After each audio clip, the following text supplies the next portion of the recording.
Hallelujah. स्वागत है आप सबका रोज़ की रोटी में। तो आइए परमेश्वर के वचन से, जो कि अपोस्टल करमवीर अब्राहम द्वारा लिखा गया है। आज का विषय है, आपके द्वारा परमेश्वर की बड़ाई कैसे होती है।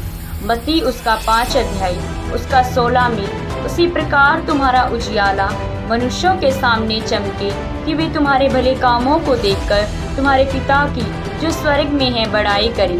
मेरे प्रियो, आपका उजियाला जब मनुष्यों के सामने चमकता है तब आपके द्वारा परमेश्वर की बड़ाई होती है। मेरे प्रियो, बाइबल आपके उजियाले के चमकने की बात कर रही है और साथ में जब वो चमकेगा तो लोग उसे देखकर आपके परमेश्वर की महिमा करेंगे। मेरे प्रियो, परमेश्वर ने जब इजराइलियों से बात की कि मूसा के द्वारा, तो मूसा को बहुत सारे कष्ट उठाने पड़े। उसको भूखा रहकर परमेश्वर की बात लोगों तक पहुंचानी पड़ी।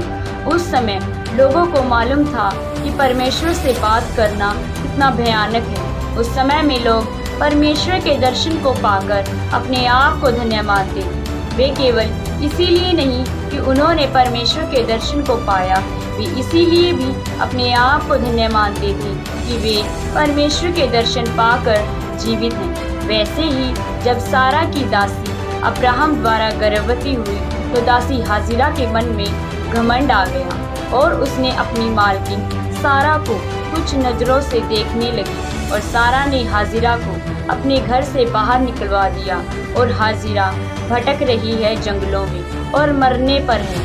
लेकिन परमेश्वर ने उस पर दया की और उसे दर्शन दिए, जैसे उत्पत्ति उसका 16 अध्याय उसका 13 में लिखा है। तब उसने यहोवा का नाम, जिसने उसे बातें की थी, पुताइल रोई रखकर कहा, क्या मैं यहाँ भी उसको जाते हुए देखने पाई और देखने के बाद भी जीवित रही। हालेलुया।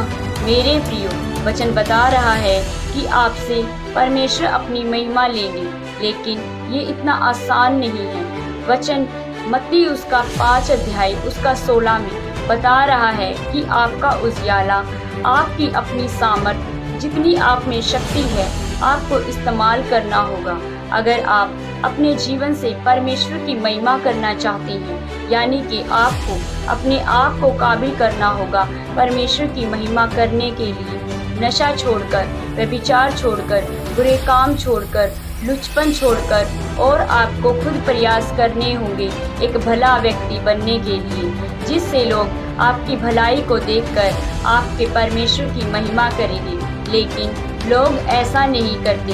वचन कहता है वे भलाई करना जानते ही नहीं, गंदे काम उनसे दूर नहीं होते और वे परमेश्वर की महिमा से वंचित है। और जैसे यीशु मसीह ने कहा, तू परमेश्वर अपने प्रभु से अपने सारे मन और अपने सारे प्राण और अपनी सारी बुद्धि के साथ प्रेम रख। हालेलुया। और प्रभु यीशु मसीह ने ऐसा किया भी, इसीलिए मौत उसका कुछ न बिगाड़ पाई और वो मुर्दों में से जी उठा। अगर आप ऐसा चाहते हो तो आप भी जब अपने उजियाले और अपनी सामर्थ के द्वारा एक भला व्यक्ति बनने की कोशिश करोगे तो परमेश्वर आपसे अपनी महिमा लेंगे और आपके परिवार और आपके लोगों की अगुवाई करेंगे। आमीन। इस वचन के सुने व पढ़े जाने पर परमेश्वर आपको आशीषित करेंगे। आमीन। अगर आप रोज़ की रोटी वचन हर रोज़ खाना चाहते हैं तो हमारे YouTube चैनल को सब्सक्राइब करें और साथ ही बेल आइकन के बटन को दबाना ना भूलें, ताकि हम आप तक हर रोज़ की रोटी वचन पहुंचा सकें। आमीन।